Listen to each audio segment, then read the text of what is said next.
Without further ado, I think it'd be good to get introductions. It's probably best for everybody to introduce themselves. So maybe we'll start over with you, Jim, and maybe let us know a little bit about your company. Obviously, you know, it's good to understand where everybody's positioned and different activities that everybody's in, but then also let us know a bit more about your approach with innovation and what you're doing operationally to understand kind of what that really means. Wow, can people hear me? That's a lot.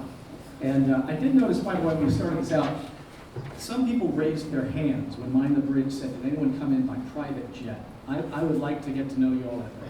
That's fantastic. But look, Jim Gable, president of Chevron Technology Ventures. I've been with the company 24 years now, operation, commercial, and technical background. I started in Chevron Technology Ventures way back when, and it speaks to maybe our approach to innovation, to Paul's question, is that, you know, Chevron Technology Ventures has been around since 1999, and it's one of the primary ways we open doors to the future in Chevron. We are the linchpin for innovation, we're the linchpin for accessing external technologies and bringing them in, and that aligns very well with Chevron's strategy. Chevron's strategy in the energy transition, we'll have time to talk about that, I'm sure, is around ensuring that all forms of energy are needed in the future, and all forms need to be lower carbon. And that's fundamental to what we do. So we're decarbonizing or lowering the carbon intensity of our current business, and we're investing in lower carbon value chains across the spectrum, which we'll have some more time to go into.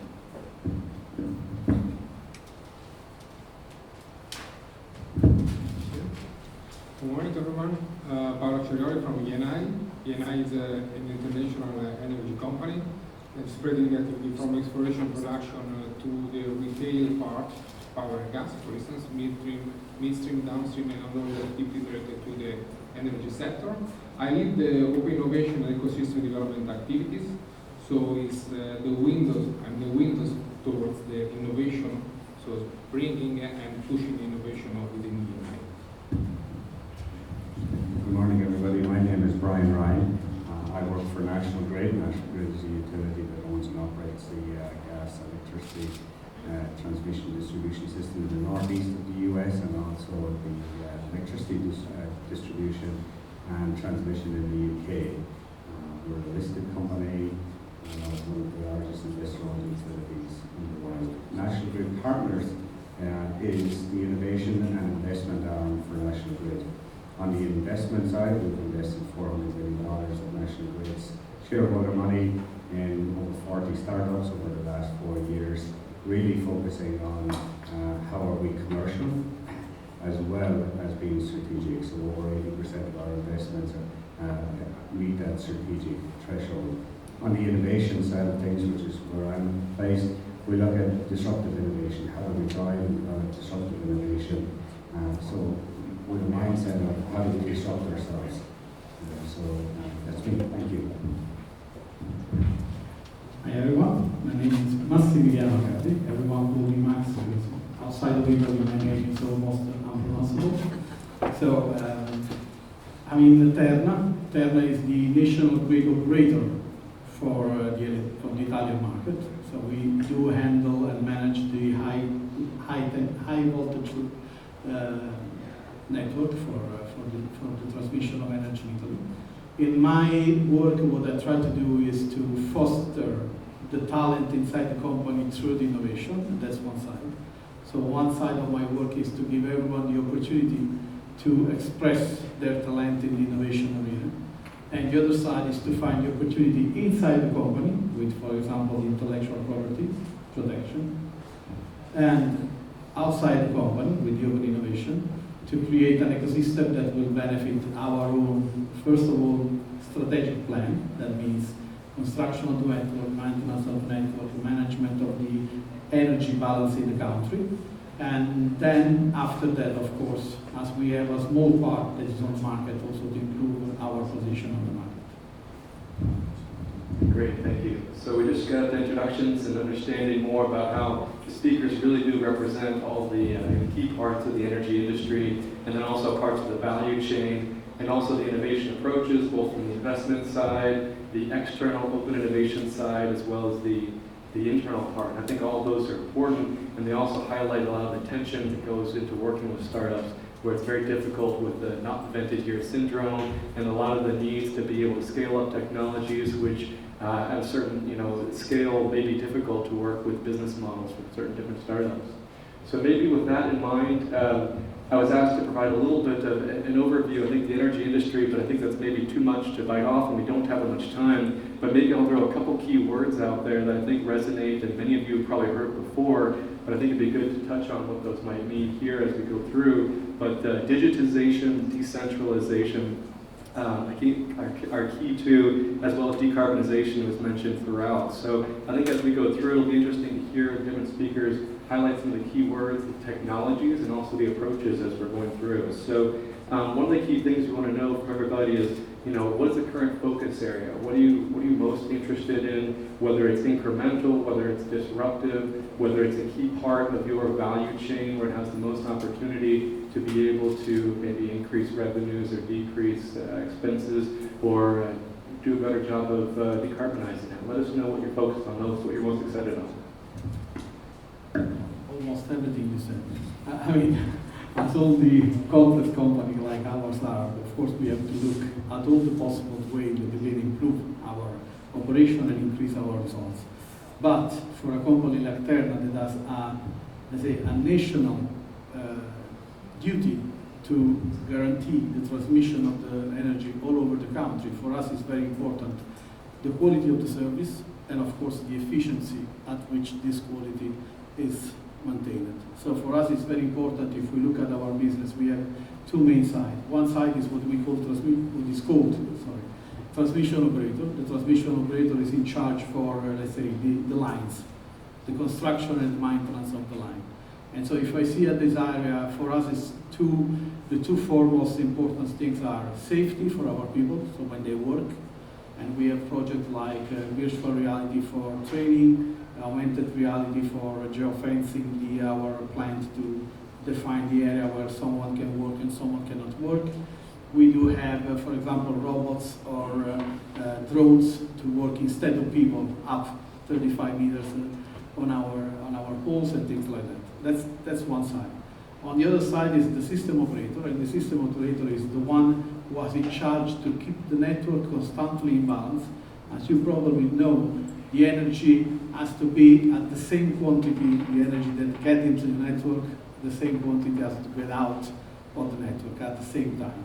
So to keep this balance, we do need to process all, for example, the generation of the company that are connected with us. And there are more than 1 million plants connected to our network. 15 years ago, they were 800.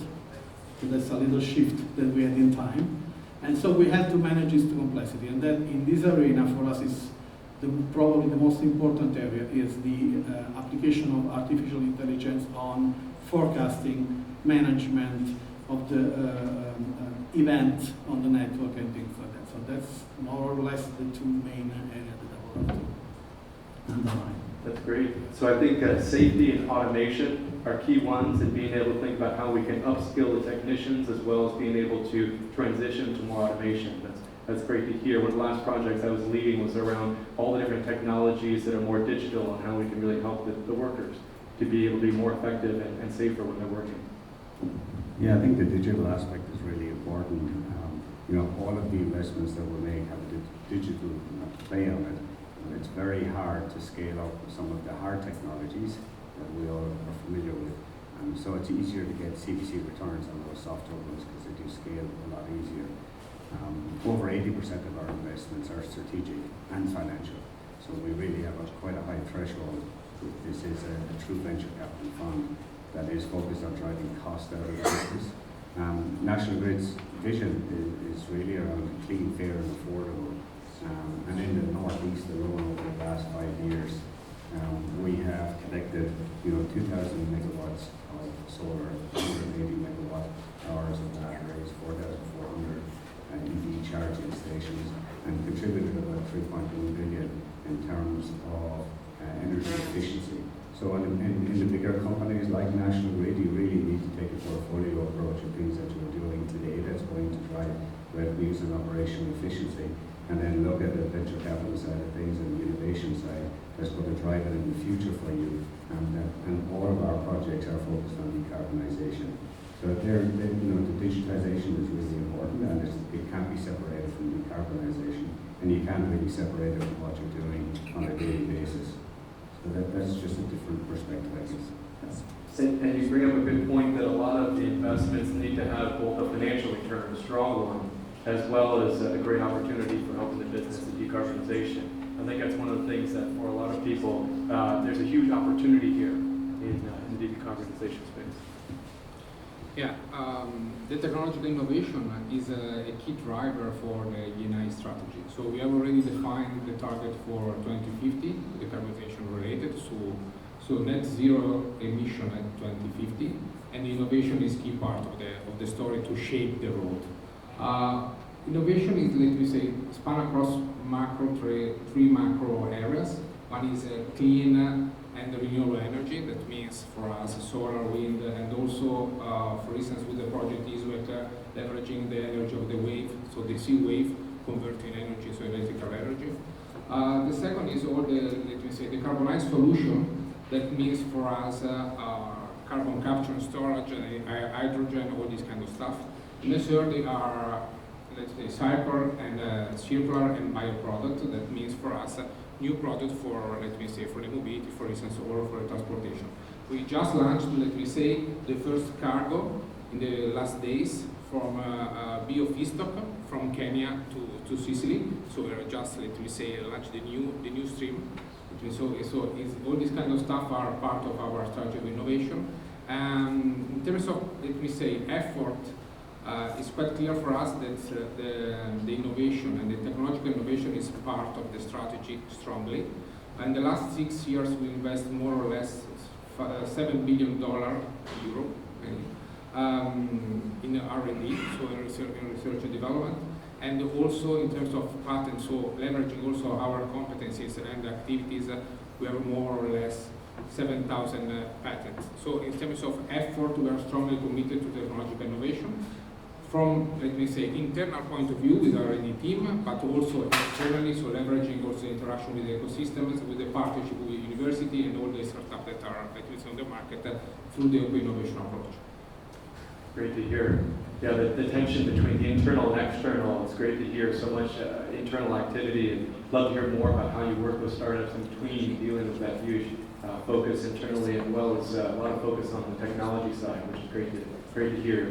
The CapEx part, high CapEx technology is very difficult, as exciting and necessary as it is. Yeah, and I'll try to give it a quick ball. So Chevron takes a pragmatic approach to the energy transition, and that's based on two premises. One is that the size of the challenges in front of us to deliver the affordable, reliable, and ever cleaner energy that the world needs to drive human progress are significant. And it's going to take time, and I think more time to move to society's ambitions than we might think in the public. And fossil fuels currently supply about 80% of the world's energy demand. And in a pragmatic way, we think about the fact that 5, 10, 20 years from now, fossil fuels will still be driving economic progress across the globe in a large way. But all solutions will be needed to satisfy our voracious demand for energy, and they all need to be lower carbon.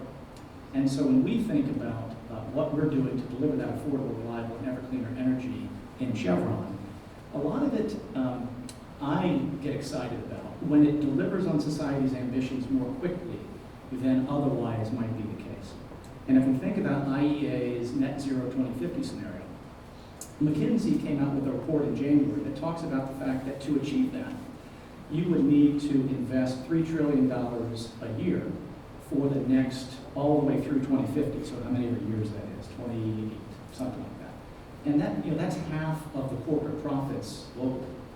So the size of the challenge, I'm not sure we always do a great job talking about, but to the extent we can accelerate that more quickly, that is very meaningful. So when we think in Chevron about ways to do that, we think about carbon capture and sequestration. We think about renewable fuels, if they can be a drop-in fuel, taking advantage of existing supply chains, meaning that you won't have to switch out the entirety of a supply chain or value chain. to create a solution. We view those that can be done more quickly as really impactful, so we can drive towards society's ambitions for that affordable, reliable, and cleaner energy. Great. Yeah, I think you use the word pragmatic, which I started my energy career working for Transocean 25 years ago. So I've been on both the energy sides from power and from oil. And I think that it is important to realize we can't just flip the switch and change immediately. And there's a lot of time it takes. You know, in the digital space, maybe it can take a year, but definitely a decade or more. Maybe we can talk about, and we don't have to go quite so literally. I apologize, we don't have any microphones, but I'm happy to share mine with you guys if you want to jump in at any time. But maybe talk about some of the big bets that are going on. You know, whether it's the technology side, the market side, where are you thinking that you're going to put the most time and money and effort over the next couple of years? If anybody wants to jump in and grab the microphone, please feel free. I'll be super quick. When I think about technologies that reduce the carbon intensity of our base business, we've talked about a few of those, and once again, lower carbon value chains, hydrogen, renewable fuels, and potentially some other technologies that we're working on. Those are the bets we're placing. I'll just give two quick examples. One is us buying a distribution company for $11 billion in the UK, so the electricity distribution. So really changing the overall portfolio of National Grid. And also our 2050 goal of fossil-free across our whole US network in gas and electricity. So there are two reasonably big bets that are taking a lot of effort and money for us. Yeah.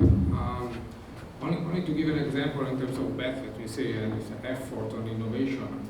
As ENI, we are one of the main investors in Commonwealth Fusion Systems, that is a spin-out of MIT that work on magnetic fusion. So it's on that. It's leveraging the internal competencies that come from the MIT.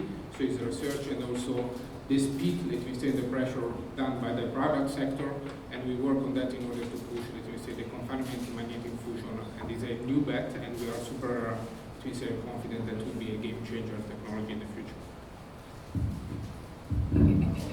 Very quick. Terna is a kind of strange position. Our investments are 99% already green as the new European taxonomy, because we always work on the change of the energy vector from all the rest to the electricity. So that's what the European taxonomy says us. So for us, it's kind of a very difficult job to find what we can improve, but we do find a place where. I give you two examples. One is, for example, in better reduce the amount of climate-altering gas that we do use in our transformers. And that's one of the two. We have 2 or 3 projects on that side because it will be a great improvement for us. Another one, for example, is how to better use our network to improve the quantity of energy that we can transmit without investing in iron, copper, aluminum, and so on. And we do that, for example, in what is called dynamic thermal rating, that is to measure automatically the temperature of our, let's make it very simple, the temperature of our cable, and based on the temperature of our cable, compared with the external condition, improve the quantity of energy that we can transmit. So we can use the same asset to transmit more energy. And last but not least, we are, for example, using a startup that's called Rise House. We have a partnership with them, and we are building one of our substations with walls that are made from the result of the rice industry. So that's a more eco-compatible material, and then reduce also the impact of our buildings, although they are not much, but our buildings on the side of it.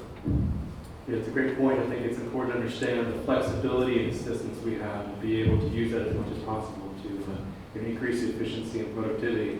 So the question that we had to talk about sort of the IRA, the Inflation Reduction Act, which I'm sure most of you are familiar with, over $300 billion of investment and tax credits and sort of different things, probably the largest piece of climate legislation in the history of the U.S. And it'd be good to get maybe a perspective both from the U.S. and from Europe, and so it's maybe some of the different packages and legislations going across, but what are your thoughts in terms of, how meaningful this is and kind of the role of government and its transition, and how you're working with them and how you're able to leverage any of these different legislations and incentives. And I think in the U.S. it's been referred to somewhat as an infrastructure type of bill as well. So there's a huge opportunity, and I know several of the groups here are very infrastructure, and of course we're all very CapEx heavy. So what do you guys think about where we are now with 2022? Yeah, I think as an Irish person born and raised in Ireland, I need to be careful about talking about the IRA. It's not what we would normally talk about. And so I'm glad you clarified that it is the Inflation Reduction Act and not the other IRA that Irish people know very well. Unfortunately.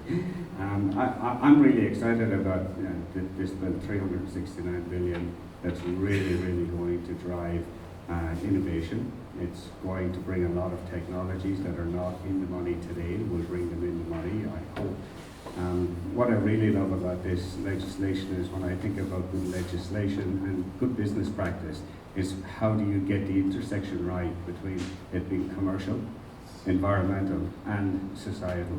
And this bill really addresses all three in a very meaningful way, where the communities that are reliant on fossil fuel today are going to get a lot of incentives from this bill to really drive their communities to be fossil free. So that's awesome from a community perspective. It's estimated it's going to generate about 8 million jobs, which is superb. It's going to drive down our carbon reductions, closer to the Paris Agreement, which the US is involved in, by an additional 10%. And without the IRA, you will not get an extra 10 to 12% uplift in these areas. And commercially, this really makes sense not just for utilities, but for startups, for cooperatives, for municipalities as well, who can now really monetize their assets and can think about owning assets rather than buying PPAs and really getting some money back in there. So for me, this is really going to drive a huge amount of innovation, and the stats talking about how cheap solar will be, and the fact that solar is going to be subsidized heavily, 60% almost of the total cost of solar production in the US is going to be subsidized. So there are some challenges with it. We did have some starts around clean tech previously, back in the 2000s, and it kind of went bust. A lot of VC money disappeared very, very quickly. But I think with this bill, it is enduring. It will survive incoming presidents and change of any other change of presidency or even parties. So I'm pretty excited that this is a long-term driver across all the supply chain in the industry. So I'm pretty optimistic. I believe that could be an acceleration for the energy transition for sure, but generally speaking, I think that for the innovation there are three main ingredients. That one side is the technological innovation from one side, but it's necessary to have also the economical and the social part of that. So I think that these three ingredients must be, put on the table and push, all together in order to foster the innovation, generally speaking. I think that, for instance, the economical part is also related to the regulation. So also in order to, to increase the diffusion and the penetration of the innovation in the market must be, a key pillar for the innovation, generally speaking. And also the part of social, so the client, the customer, is important, relevant for the adoption. So I think that one of the different, levers that are mentioned are clear and necessary to push the innovation and for the energy transition in general. We can keep going. Okay. Paolo, I think it was a great point about the social innovation. One of the things that I've realized through my career is we all start with the idea of technical innovation, but very quickly we run into barriers, especially in the energy space on the regulatory side.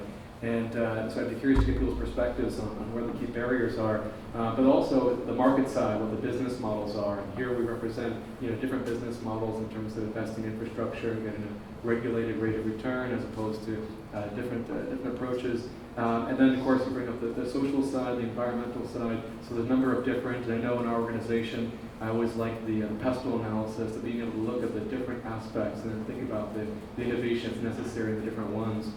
So maybe with that in mind, what do you see as some of the key barriers to really accelerating and scaling up? To the point of this panel and this conference we're at, I think there's a lot of challenges and barriers, especially when it comes to in energy. We can't just take a new technology immediately. I was at a conference 12 years ago, 10 years ago, and I had a shirt made up that said "Got bankability?" ? To be a little provocative. And so I hope we can be a little bit perhaps more provocative on this stage, and perhaps find some ways we can agree but also disagree. Where are the challenges these days? Where are the key barriers, and what can we do to I'll take that one, Paul, or kick things off anyway. So, fundamentally, when we think about the scale-up challenge, incumbents are in a great place to help with the capabilities, the assets, the customer relationships that they have to help things scale. And I know the title of this conference is called Scale Up. First and foremost, it's a big problem. As we talked about, how do we advance our aspirations more quickly? Second is it's a capital-intense problem, right? And so how do you deliver an IRR that's associated with higher risk assets like VC with something that's so big and that takes so long, in many cases, to come to commercialization? That's kind of another challenge. But within what CTV does, we have about 60 people in my group, and let me do the math. Roughly 12 are in venture. The rest are in how do we interface with corporations, transfer technologies in, and that goes, of course, well beyond what we're invested in. We transfer a lot that we don't invest in, but how can we be a customer? Which speaks to the last point I wanted to make. How do you give customer feedback early in the process to an energetic entrepreneur that wants to do great things in the energy space? That's really important for the incumbents, all four of us, to do, is to give that feedback early. Because we all know that you've got to be resilient many times, maybe every time. You have to change what your original idea was. And at least speaking for Chevron's business, as we lower the carbon intensity and create new value chains, a lot of the solutions we see are part of a bigger issue. You've got balance of plant issues, you've got unique characteristics associated with running an asset in an oil field or in a refinery that are unique to that oil field or refinery. And so how do you go about getting that customer feedback quickly to the entrepreneur or the venture team so that they can continue to advance their product and help with the deployment piece?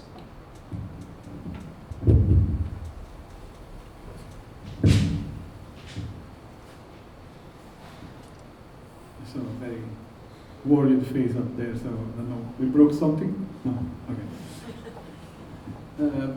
Well, I follow through what we've just said. If you look at what we had to do, I always stress the two sides of the coin.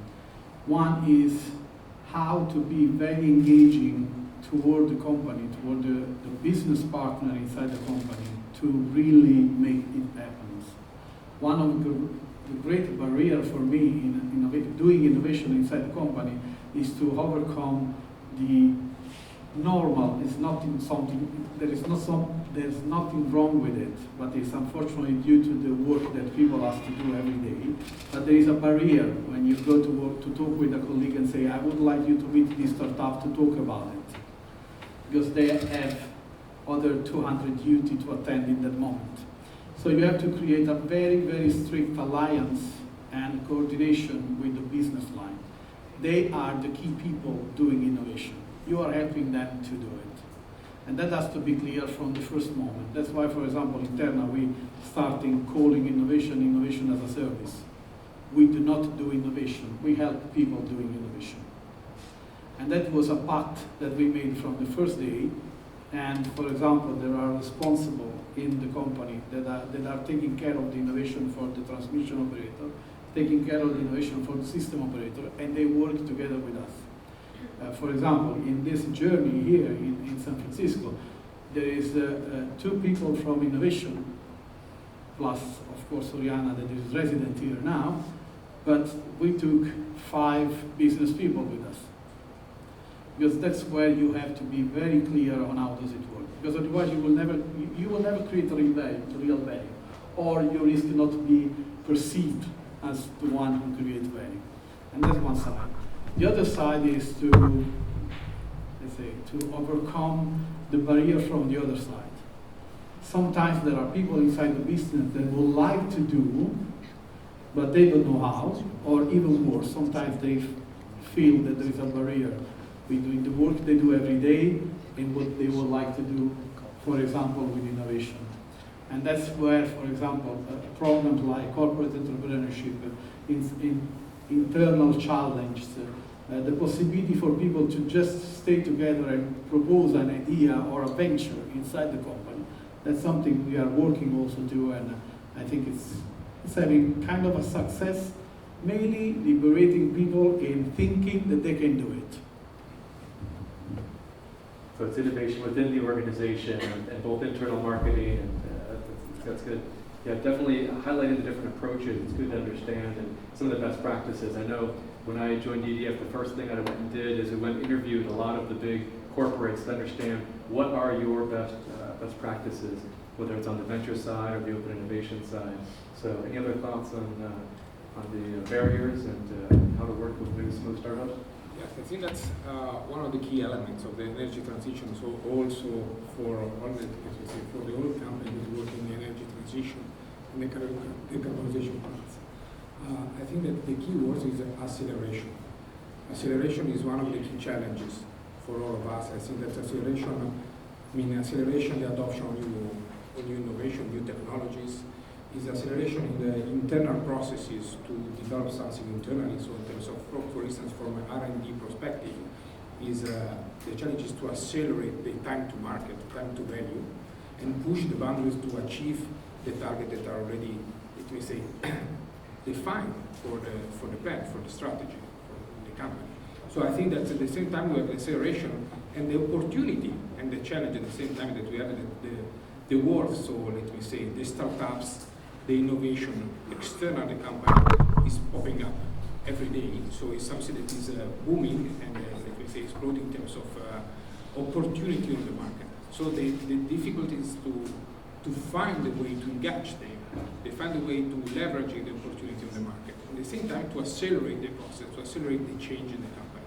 So I think that there are two aspects of the, let me say, the innovation currently in the market. There are a lot of interesting innovation that you can push on that, but at the same time, we have to push a lot on internal processes. Yeah, the acceleration part is key. Thinking about that, and also thinking about some of the different ways that we approach things and where we can really get traction and push it. It's important to think about whether it's going to come more from internally and externally. I think that's probably different for every organization. Culturally, I think that's a huge part of that digital transformation and the overall decarbonization transformation is our people and processes. Yeah, I think we take a very disciplined approach to it. Half of our time at National Grid Partners is spent working with startups, getting them into the business. The business is not always ready to ingest the technology. So, I love the title of this summit being Scale Up Summit, because that is one of the biggest challenges we face. Ideation, incubation is easy. Scale up is really hard. And I think it's incumbent of the big companies that are here to get a bit more disciplined and meaningful about how they engage startups and how they support startups. I'm really pleased over the last 10 years you see a difference in the corporate venture capital side where people, big companies just invested and kind of let the company alone.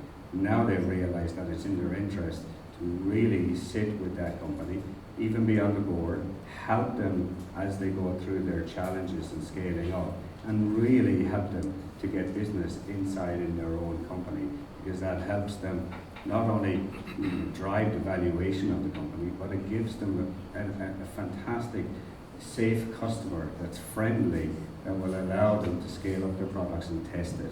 So I think the challenge is out for all of the big companies on the stage and in the room. How do you get more disciplined and deliberate about ensuring that those startups have the best chance of success inside your corporates? I think this is more for me and Paolo. because in Italy, I don't know in Europe, but for sure in Italy, we do have some strict rules to follow, especially when you want to accelerate and when you want to scale up someone inside the company. There are a lot of regulation on how you can manage the partnership with startups. If the startups does a project with you, it doesn't mean that they can then keep working with you. Sometimes it could even be forbidden for them to work again with you. So it's a very complex also from the regulatory side, and that's when a piece of the question you said before, that's where the regulation also has to adopt and to adapt to the new framework of how we have to work. Because otherwise sometimes it's absolutely not solvable. Sometimes we do prefer to not do business on that moment, because otherwise we will close the door for the next time. And so that's, if you look at the regulation, honestly, I don't know the situation here in the US, but in Europe and especially in Italy, it's a very big point and a pain point for us that we want to be fast and accelerate the venture with the startups and scale-ups, and then sometimes we have just to stop. Yeah, that highlights that the need for innovation is both not only on the technology and some of the aspects, but also our working processes and internally, with our customers. And I think for everybody, it sounds like the key customers are those internal business units, and really getting them to move and how to impact them, and also the innovation and how we work with the external stakeholders, especially the regulators. Maybe thinking about Scaleup, can we give some examples of specific success stories? What was the technology, what was the market, what was the approach to come more from externally, internally? Maybe let's focus maybe more on the external ones where there was some success you had, you found a technology or a startup and an entrepreneur, and how did that go? Any particularly good success stories and some best practice lesson around it? Well, after 23 years, we have plenty to talk about, but we'll also talk, and just keep in mind that Chevron Technology Ventures is the on-ramp to innovation externally within Chevron across all the technologies we're working in. So if I think about some scale-up successes recently, I think about Carbon Clean, which is a carbon capture company we invested a few years ago, and now our Chevron New Energies business unit has announced a large partnership with them, and we're getting started trialing that in California.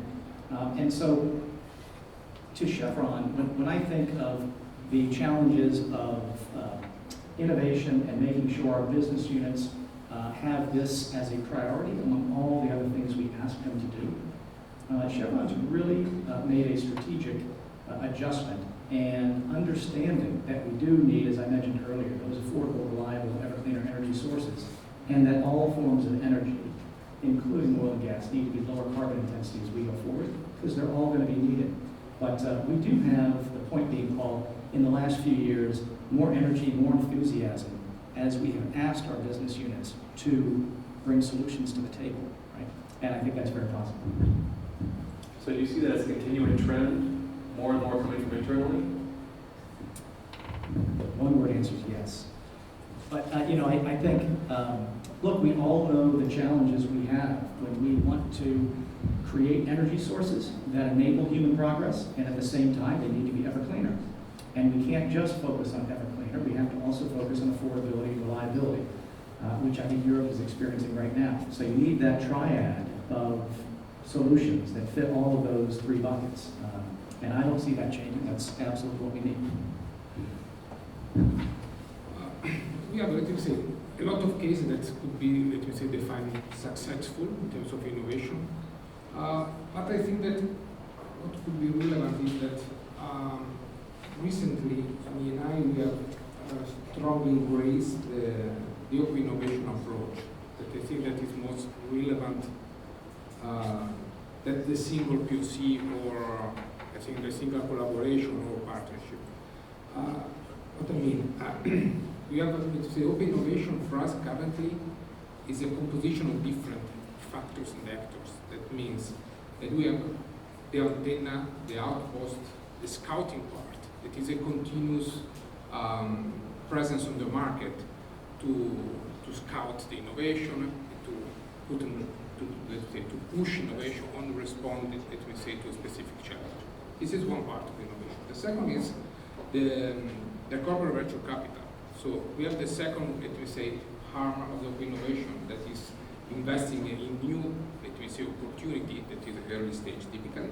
Then we have the jowl, that means for us the entrepreneurial part. It's a catalyst of different stakeholder innovation and help startups to grow. And then they just launched is the new venture building.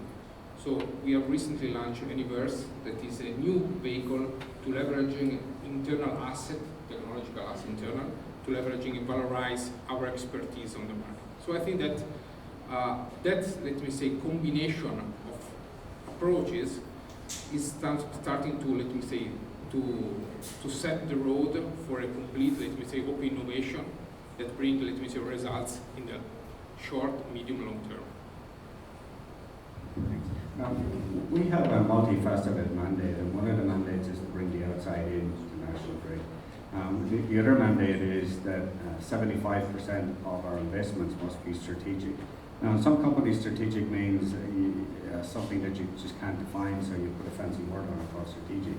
In our case, it's that we can see that the portfolio company that we've invested in will be able to do business with National Grid within 12 to 18 months, and that means they can drive costs out.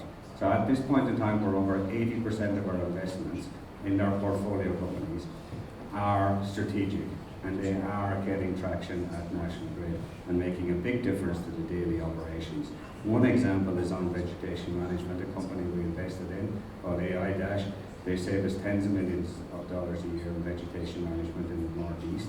And through our introductions and conversations with the business, with the portfolio company in the room, they've now expanded their product range into the biodiversity. So we're using their next generation products to really understand how we drive our biodiversity of all the land that we own. We have 1,400 sites in the UK alone. And this is able to allow us to baseline where are we today and what are the things we need to do to improve our biodiversity. So this is kind of our mandate in an example. And that came from internal or external? What was the history of that one? So we develop an investment thesis which is based on what are the biggest challenges that National Grid is facing. Then when we've agreed that with the business, we go out and we start finding startups to invest in. So it's a combination of both. We don't kind of bring things in that are financially amazing but have no strategic value. We've got to tick both boxes. Well, as Terna, we are starting our adventure in the venture. And so soon we will be able to start working practically on the field, let's say, with our venture building. Right now, if I have to find a success story, I will just point two examples. One is internal and one is external. The external one is called Equity. Right now it's a platform that lives by their own. I mean, we made a joint venture with other TSO in Europe, from Austria, from Germany, if I remember. And now there is this company, Equity, we are part of the board, and they are promoting this platform that could help making the demand responsive. So everyone can contribute with their own energy in the, even if it's a small kind of resource, can contribute exchanging data on the platform and making this data available for distribution, transmission, and so on, so you can better have more flexibility on the network. And this is living by itself now. It's not anymore part of a project inside Terna, but it's a company living at European level. And the other example I like to do, there are much more on that part because we start before working on that side, is the internal side. And I would like to mention one, that is an internal group of our colleagues that invented a system to detect the presence of energy inside our cables, let's say. I will make it very easy. It's a universal kind of tester. It's not that simple like it sounds. And this is an internal IP. We made it protected, and now they are building their device inside the company. And that will change completely how our people approach the work on the field. So that's the two examples of our Great, great. And I don't want to have any panel not use the word blockchain. So Equity using blockchain? Equity is based on blockchain technology. I try not to say because too many people say blockchain now today, so I try to avoid the word. one of many different enabling technologies. You mentioned VR before, I think AR, many other different technologies, and I think we've heard a lot about the different technologies and approaches, and I think we have about 10 minutes left or so. I have many other questions I could ask. It's great to have such I said the R, I didn't say metaverse. Oh, shoot. Good, now we got that one in. I think we've got all the different letters in. IoT, maybe we forgot that one. Shifting to questions, if there's anybody who has a great question here for our esteemed panelists, please stand up and let us know what group you're with and ask away. We have some microphones around.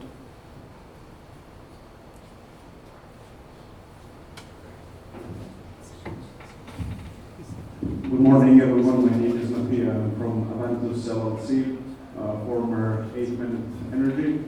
And one question which is very present on the market right now is how to create the efficient merge between startup and the corporate sector, especially in terms of renewable energy. So, for example, my question for you is, what are the terms and requirements for you in order to consider integrating certain solution provided by a startup or their technology into your own ecosystem? Thank you.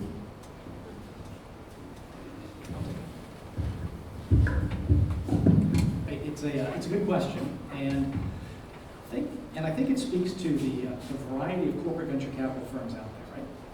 Let's start with the fact that the open innovation model, which Paolo was just talking about, that really is fairly new. I mean, the venture capital space came to be tax law changes in the 70s, and then pension fund money in the 80s, and then in the 90s you started to see really impactful technologies that are driving industrial change. And of course, I'll speak for my company. I don't know about the others on stage. You're wondering, hey, how do we access that? We used to do everything in our own internal R&D effort. Now we've got external developers that are creating technologies that impact our business. And so for us, we have for 23 years tried not to entangle ourselves with onerous requirements for the startup company or the company that we're dealing with. We don't do MFN pricing. These are general rules. There have been one or two exceptions. MFN pricing, favorable terms on exit, favorable terms on investment that are different than what other investors are getting. Because we found that if you entangle, we call it putting hair in the soup. If you put hair in the soup of an investment round, that develops a reputation that you're really out for yourself. And you're not here to enhance the ecosystem, drive change, help everybody at the table succeed in a partnering way. You just are in it for yourself. But I do think corporate VCs have different practices. So as an entrepreneur, shop around, get to know them, get to know their reputation will be advice. If the question is related also not only for, let me say, the CVC part of the story, but also in terms of collaboration between the startups and the corporates, I think that there is no, let me say, a big challenge to start a collaboration. I think that the part is a little bit of patience, okay, because the time and the lapse times that we have, starting from, let me say, scouting the solution, identify a solution, discuss with the business solution, approve the solution, select the solution, is quite fast. Then we have a little bit like a slow phase to embrace the solution, and then we start the story of POC, test, or pilot. Sound good? The story is quite simple to say. It's not so simple in fact, because sometimes we have some, let me say, stop blocker in terms of on-the-road processes, internal processes that are difficult to understand from a startup perspective. But as a corporate, I think that all of us know quite well the process that we have.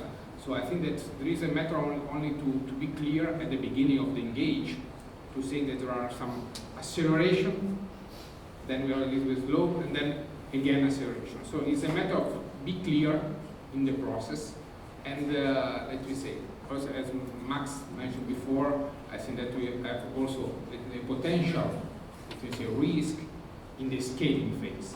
This is part of, let me say, of the joke, of course, let me say, but I think that is part of the collaboration between the two. So, but the entry part, typically, the entry part, let me say, for us, typically it's a POC or a pilot, let me say, and then testing that, and then started the second phase of the engagement.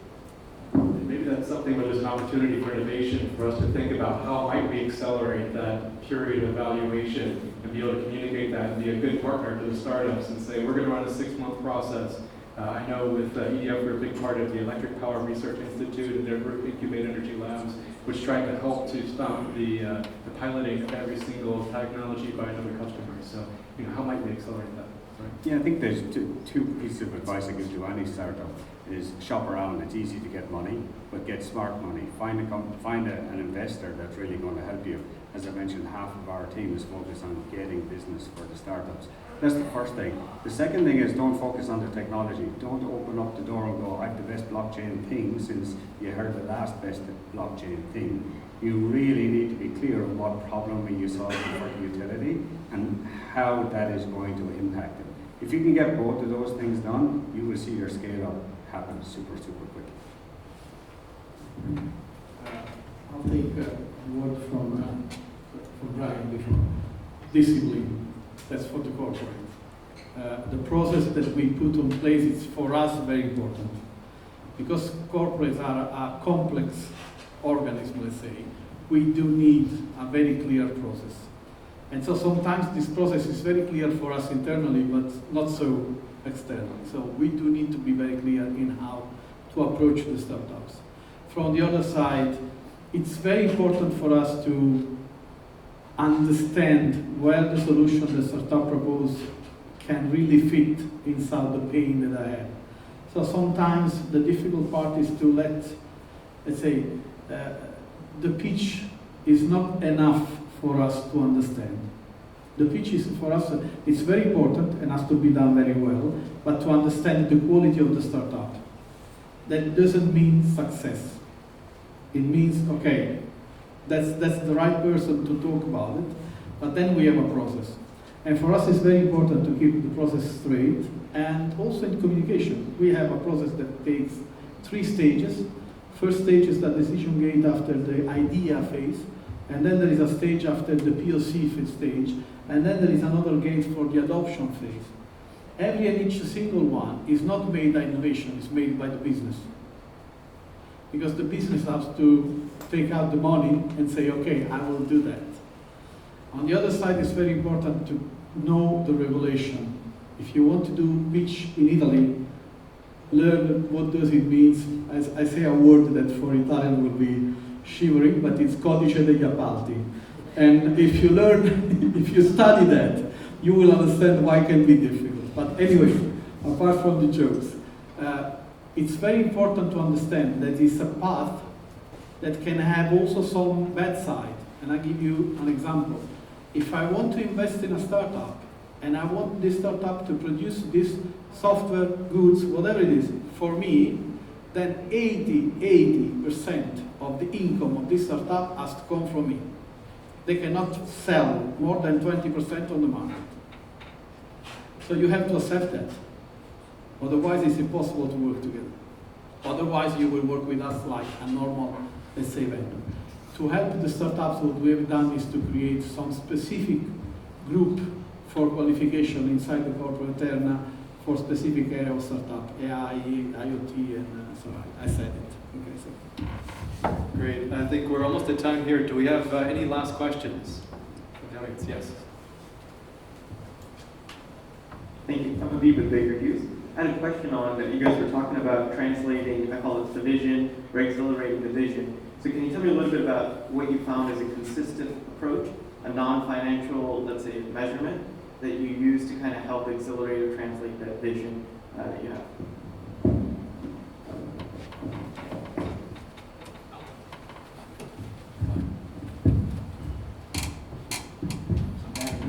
Lead off a lot here. So real quick, number one is you get what you measure. And so if you have metrics in place that can motivate teams to try new things, we have fabulous people inside our company in Chevron. They're wonderfully technical, they have great commercial knowledge, and we ask them to do many things, I'll call it, in their day job. And so how do you then motivate them to take the lunch hour to get started with you and this company you're introducing? I think fundamentally you need to measure and motivate people through that. for trying new things. It needs to be in their plan, and they need to get inspired around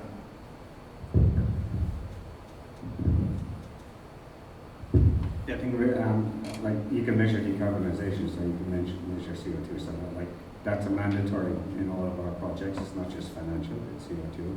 And also, how do you measure the social impact? A little bit harder, a little bit softer, but don't get intellectually lazy and forget about that. So a lot of our projects, we look at that through those 3 areas, and we do put a number on it, and we track it. The difficult part is not to measure it. The difficult part is to find the proper place where to fit that value. I mean, for example, we are working about safety. For us, it's very clear how to measure it. The problem is how we make it happen. We have about, I'm looking at the colleague now, I think it's about 18 projects about safety inside the company. And more or less 50% on how we help people, and the other 50% is how to avoid people to do work. So you have to find a place where you fit, because it's not a problem to measure the result. I mean, for the core business of ours, it's efficiency, it's quality of service, it's number of hours reduction on maintenance, it's number of hours reduction on outage or event. So it doesn't bother us to have the needs to measure. It's much more problematic to find a way to really fit the needs that we have with the solution. Great. I know we're at time here. Maybe a one-word answer, rapid fire, just to make it a little bit fun and provocative. In 2050, what technology today do you think is overhyped and which we won't be talking about then? So please feel free to be provocative. Anyone want to lead off? Artificial intelligence. Blockchain. Blockchain too. Oh boy, those are already taken. Virtual reality. Great, great. Thank you. Appreciate everyone here and appreciate the questions.